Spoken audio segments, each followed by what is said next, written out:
Hey everyone, आज की video में हम पढ़ेंगे पब्लिकेशन ऑफ नेम, यानी कि किसी भी नेम को हम कैसे पब्लिश कर सकते हैं। लास्ट वीडियो में हमने ऑथर नेम तक देख लिया था। आज ही नया टॉपिक है पब्लिकेशन ऑफ नेम्स। तो किसी भी पब्लिकेशन को वैलिड करने के लिए कुछ रिक्वायरमेंट्स होती हैं। वो रिक्वायरमेंट्स क्या हैं वो हम देख लेते हैं। तो सबसे पहली रिक्वायरमेंट है फॉर्मुलेशन। कोई भी नेम जब पब्लिश करते हैं तो वो प्रॉपरली फॉर्मुलेटेड होना चाहिए, और उसका जो ऑथर के नेम आ गया, नेम के बाद ऑथर का नेम आ गया, उसके बाद हम एक प्रॉपर एब्रीविएशन लगाते हैं और फिर जाके वो नेम पब्लिश होता है। वो एब्रीविएशंस क्या क्या हैं वो है ये। सबसे पहले एब्रीविएशन है स्पीशीज़ नोवम। इसको शॉर्ट में लिखते हैं SP.NOV. ये स्मॉल में है स्पीशीज़ नोवा फॉर स्पीशीज़ नोवा। जब भी कोई नई स्पीशीज़ डिस्कवर होती है साइंस में तो उसके एंड में लगाते हैं हम स्पीशीज़ नोवा SP.NOV. जैसे कि है ट्रैगोपोगोन कैशमीरियंसिस, ये हो गया नाम स्पीशीज़ का। इनके ऑथर का नाम है जी सिंह और इन्होंने लगाया फिर SP नोवा। ये है प्रॉपर फॉर्मूला, क्योंकि नई स्पीशीज़ है इसलिए स्पीशीज़ नोवा का एब्रीविएशन यूज़ किया हुआ है। और ये पब्लिश कब हुआ था? 1976 में। ठीक है, तो ये तो स्पीशीज़ नोवा है, वो हम तब लगाएंगे जब कोई नई स्पीशीज़ बने। दूसरा है कॉम्ब नोव, ये तब लगाएंगे, इसके फुल फॉर्म है कॉम्बिनेशियो नोवा। ये कब लगाएंगे? तो ये हम तब लगाते हैं जब कोई नेम चेंज होता है लेकिन हम उसका एपिथेट रखते हैं एज अ बेसियोनिम। तो जो ओरिजिनल ऑथर होता है उसका नेम भी हम लिखते हैं पैरेंथेसिस में। उसके बाद जिस ऑथर ने इसको अभी नाम को चेंज किया है वो ऑथर, और उसके बाद कॉम्ब नोवा, जैसे कि है वेलिसनेरियन नेटेंस। ठीक है, इसका पहले नाम था फिस्कियम नेटेंस, तो उन्होंने नेटेंस को एज अ बेसियोनिम लिया। और इनके पुराने ऑथर का नाम था लॉर, तो लॉर आ गया पैरेंथेसिस में। उसके बाद हारा जो इनके न्यू ऑथर है, और कॉम्ब नोवम, क्योंकि ये इन्होंने ही चेंज किया है इसलिए कॉम्ब नोवम लग गया, और ये पब्लिश हुआ था 1974। तो ऐसे फिर हम कॉम्बिनेशन नोवा का यूज़ करते हैं। थर्ड है कॉम्ब एट स्टेट नोवम फॉर कॉम्बिनेशियो एट स्टेटस नोवा। ये क्या है? तो इसका यूज़ हम तब करते हैं हमने कुछ नया कॉम्बिनेशन दिया। अभी इस कॉम्बिनेशन नोवा में तो क्या होता था, कोई नया कॉम्बिनेशन हम दे रहे थे और उसका एपिथेट एज अ बेसियोनिम यूज़ कर रहे थे। इसमें क्या है कि कोई नया कॉम्बिनेशन दिया और उसमें उसका स्टेटस भी चेंज हो गया, लेकिन इसमें बेसियोनिम तो एपिथेट का बेसियोनिम तो यूज़ करेंगे जैसे ही होता है। इसको एक एग्जांपल से देखते हैं। एक है नाम कार्गाना ओप्युलेंस कॉम वार लिसेंटियाना, ये उनके पुराने ऑथर का नेम और ये नए ऑथर का नेम, और उसके बाद आएगा कॉम्ब एट स्टेट नोवम। ठीक है, तो ये पब्लिश कब हुआ था? 1988 में। और ये बेस्ड किस पे था? ये था, पहले इसका नाम था C. मतलब कारगाना लिसेंटियाना, ये पहले नाम था कारगाना लिसेंटियाना, और अब इसका नाम हो गया कारगाना ओप्युलेंस कॉम वार। और इनके पुराने ऑथर का नाम था हैंडमेस 1933, ये इन्होंने नेम दिया था 1933 में। बाद में ये चेंज हुआ 1988 में। तो पहले वाले ऑथर का नाम आ गया पैरेंथेसिस में और बाद वाले ऑथर का नेम आ गया बाद में। और न्यू कॉम्बिनेशन से तो कॉम्बिनेशन एट स्टेट नोवम ये आ गया। अब इसमें वैरायटी ऐड हुई है इसलिए यहाँ पे वैरायटी का नेम लिखा हुआ है। नेक्स्ट है Noman Novum for Noman Novum, यानी कि NOM.NOV, इसके फुल फॉर्म है नोमन नोवम। तो इसका यूज़ कब करते हैं? जब कोई ओरिजिनल नेम में हम कुछ चेंज कर रहे हैं, उसको रिप्लेस कर रहे हैं, लेकिन उसके एपिथेट को हम एज अ बेसियोनिम यूज़ नहीं कर रहे। कॉम्बिनेशन नोवा में तो हम इसको बेसियोनिम यूज़ कर रहे थे, लेकिन इसमें हम बेसियोनिम यूज़ नहीं कर रहे। तो ये इसका एग्जाम्पल है मायरिका ल्यूसिडा मैकवॉग नोमन नोवम। मैकवॉग ने ये नया नेम दिया मायरिका ल्यूसिडा। अब इसमें इन्होंने बेसियोनिम यूज़ नहीं किया। ये देखो, ये इसका पुराना नेम था M. लेविस, तो ये इन्होंने यूज़ नहीं किया, इन्होंने चेंज कर दिया, इसलिए नोवन नोवम आएगा। और ये पब्लिश हुआ था 1969। इसको रिप्लेस किससे किया था? M. लेवाइस से, जो कि O. बर्ग ने दिया था 1862 में। और ये नेम भी इन्होंने किसी और का लिया था। M. लेविस किसी और का ही नेम था, तो ये होमोनेम था, ये इलेजिटिमेट नेम था। तो इनको रिप्लेस किया इन्होंने और इनके नेम को रिप्लेस किया इन्होंने, ऐसे ही चला। ये जो एब्रीवेशंस हम यूज़ कर रहे हैं वो केवल तभी यूज़ करते हैं जब पहली बार उनका पब्लिश किया जाता है। अगर हम और फ्यूचर में कभी और ये नेम लिखते हैं तो हमें ये सब फुल डिटेल लिखने की ज़रूरत नहीं है, ये सारे एब्रीवेशंस। जब हम फ्यूचर में इनका पब्लिकेशन करते हैं तो हम ये एब्रीवेशंस यूज़ नहीं करते, उसकी जगह हम क्या यूज़ करते हैं, name of publication, page number, year of the publication for full citation, या फिर कम से कम ईयर का मेंशन तो होना ही चाहिए।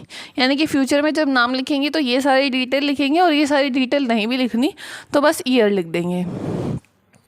इसका एग्जाम्पल क्या है, इसका एग्जाम्पल है ट्रैगोपोगॉन कैशमीरियंसिस। ये नेम जी सिंह ने लिखा था, और जब इन्होंने सबसे पहले पब्लिश किया था तो इन्होंने स्पीशीज़ नोवम इसका एब्रीवेशन यूज़ करना पड़ा था। और कौन सी बुक में पब्लिश किया था, बुक का नाम था फॉरेस्ट फ्लोरा ऑफ श्रीनगर। ठीक है, पेज नंबर था 123, फिगर था 4।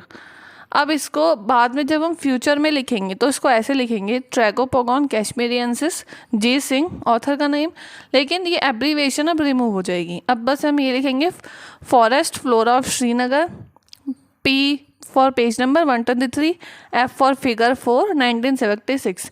और ये सब भी नहीं लिखना तो सीधा ये लिख सकते हैं, ट्रैगोपोगॉन कैशमीरियंसिस, G Singh, 1976। It is sufficient. Point क्या है कि अगर कोई भी न्यू कॉम्बिनेशन है 1 जनवरी 1953 के बाद लिखा गया है, लेकिन वो बेस्ड है पुराने नेम पर, लेकिन अगर अब उसको जब पब्लिश किया दोबारा और उसमें अगर बेसियोनिम नहीं लिखा या फिर सिनोनिम नहीं लिखा तो उसको वैलिड नहीं माना जाएगा। यानी कि अगर हम 1 जनवरी 1953 के बाद कोई भी नाम ले रहे हैं, कोई भी नाम पब्लिश कर रहे हैं और वो पुराने नेम पे बेस है, तो उसका बेसियोनिम या सिनोनिम लिखा जाना ज़रूरी है। वो क्लियरली इंडिकेटेड होना चाहिए, और उसका फुल और डायरेक्ट रेफरेंस देना चाहिए ऑथर का, और उसको वैलिड पब्लिकेशन का प्लेस होना चाहिए, और साथ में उसका पेज नंबर और प्लेट रेफरेंस और डेट भी होनी चाहिए मेंशन। तो ये था फर्स्ट पॉइंट फॉर्मुलेशन का पब्लिकेशन में। अब सेकंड पॉइंट है डिस्क्रिप्शन और डायग्नोसिस। 1 जनवरी 2012 के बाद ये हो गया था कि कोई भी अगर हम नेम लिख रहे हैं तो या तो वो लैटिन डायग्नोसिस में होगा या फिर वो इंग्लिश में होगा, इसके अलावा कोई और लैंग्वेज नहीं होगी। पहले 2012 से पहले बस लैटिन डायग्नोसिस होता था, लेकिन बाद में इंग्लिश को भी मान लिया गया कि लैटिन और इंग्लिश दोनों लैंग्वेज में नेम लिख सकते हैं। 1 जनवरी 1908 से पहले जब कोई भी नेम पब्लिश होता था तो उसमें बिना डिस्क्रिप्शन के भी वो नेम वैलिड होता था, लेकिन बाद में पूरा डिस्क्रिप्शन लिखना ज़रूरी है जब हम पब्लिकेशन कर रहे हैं किसी भी नेम का। अगर कोई नेम लैटिन या इंग्लिश के अलावा कोई अदर लैंग्वेज में लिखा जाता है तो एक डिस्क्रिप्शन या डायग्नोसिस उसमें प्रोवाइड करना होगा, या तो इंग्लिश में या लैटिन में, कोई सी भी लैंग्वेज में। अगर कोई भी नेम में चेंजेस कर रहे हैं या कोई भी नया नाम लिख रहे हैं जो कि ऑलरेडी नोन स्पीशीज़ का नेम है, तो उसका फुल रेफरेंस देना होगा ओरिजिनल पब्लिकेशंस में। जब हम पब्लिकेशन करेंगे तो हमें उसका फुल रेफरेंस देना होगा। ये था दूसरा पॉइंट। अब थर्ड पॉइंट है टाइपिफिकेशन। इसमें क्या है कि हमें जब भी कोई नाम पब्लिश करते हैं तो उसका हमें होलोटाइप डिज़ाइन करना होता है। होलोटाइप क्या होता है, ये टाइपिफिकेशन में पूरी डिटेल में बताया था मैंने सारे टाइप्स। तो होलोटाइप आई होप आपको पता होगा, और नहीं पता तो आप वहाँ जाकर वीडियो देख लीजिए, प्लेलिस्ट में आपको मिल जाएगी। तो होलोटाइप एक डिज़ाइन करना ज़रूरी है जब भी हम कोई नेम पब्लिश कर रहे हैं। 1 जनवरी 1958 के बाद ये कंपलसरी हो गया कि हम जीनस और उसके नीचे वाली रैंक, यानी कि जीनस और स्पीशीज़ वैरायटी वगैरह का हम नेम लिख रहे हैं, पब्लिश कर रहे हैं, तो नेम के साथ उसका टाइप ज़रूर इंडिकेट करना चाहिए कि होलोटाइप है, आइसोटाइप है, या वॉट एवर इट इज़, उसको मेंशन करना ज़रूरी है। और वैसे होलोटाइप ही डिज़ाइन किया जाता है। 1 जनवरी 2007 के बाद जो भी नेम पब्लिश होगा उसमें ये रिक्वायरमेंट है कि स्पेसिमेन का टाइप भी हमें देना होगा, लेकिन किस किस का नहीं देना होगा। कोई माइक्रोस्कोपिक एल्गी है या कोई माइक्रोफंजाई है जिसके लिए प्रिजर्वेशन की ज़रूरत होती है, हमें उनको प्रिजर्व करके रखना होता है या उनको इनएक्टिव स्टेट में रखना होता है, तो उनमें ज़रूरी नहीं है। बाकी जो भी अदर ऑर्गेनिज्म है, अदर स्पेसिमेन है, उन सबको हमें मेंशन करना होगा। अब इसमें लास्ट पॉइंट है इफ़ेक्टिव पब्लिकेशन।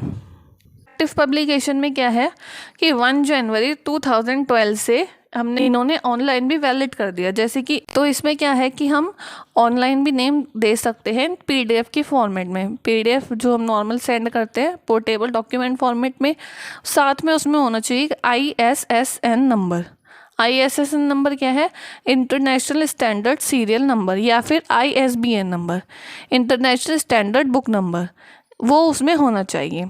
और वो ये तो ऑनलाइन है पब्लिकेशन, लेकिन साथ में एक प्रिंटेड हार्ड कॉपी तो सबमिट करनी ही होगी। उसके अलावा ये भी वैलिड है।